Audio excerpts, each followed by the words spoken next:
I've been writing stories since I was 17 years old, and I've published novels. So I understand how story works.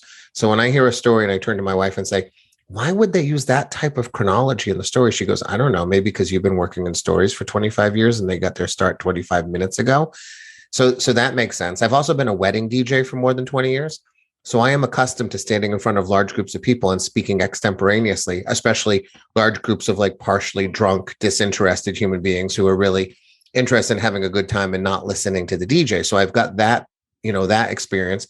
And I've been an elementary school teacher. The worst audience in the world are 10-year-olds. And so I've learned lots of tricks in order to hold an audience's attention. And it turns out that the tricks I learned using 10-year-olds, they're the same tricks I use on stages today. It's one and the same. So it's a lot of things, like tonality is one of those things. The understanding of how to use a microphone is really important. But it really starts with crafting a story right from the very first sentence that is going to engage an audience, entertain an audience, mean something to an audience.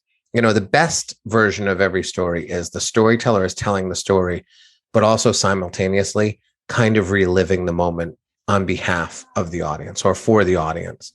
So when I'm telling a story, I sort of stop seeing the audience to a degree and I see my story. And so that means I'm able to react emotionally to the moment, even though that moment might have happened 25 years ago. I'm now back in that moment and you get to watch me react to some degree, in the same way I did back then. So there's a bit of like performance in it. That said, I don't memorize any stories ever. I don't have a single story memorized in any way. So I don't believe in that kind of thing.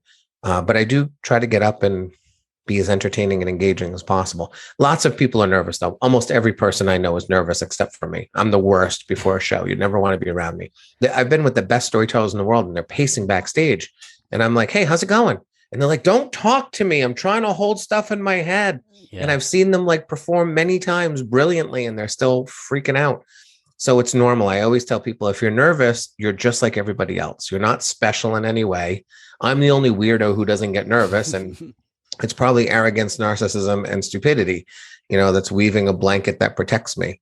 But most people get nervous. So you just got to get over that and go do the hard thing, because the hard thing and the right thing are often the same thing.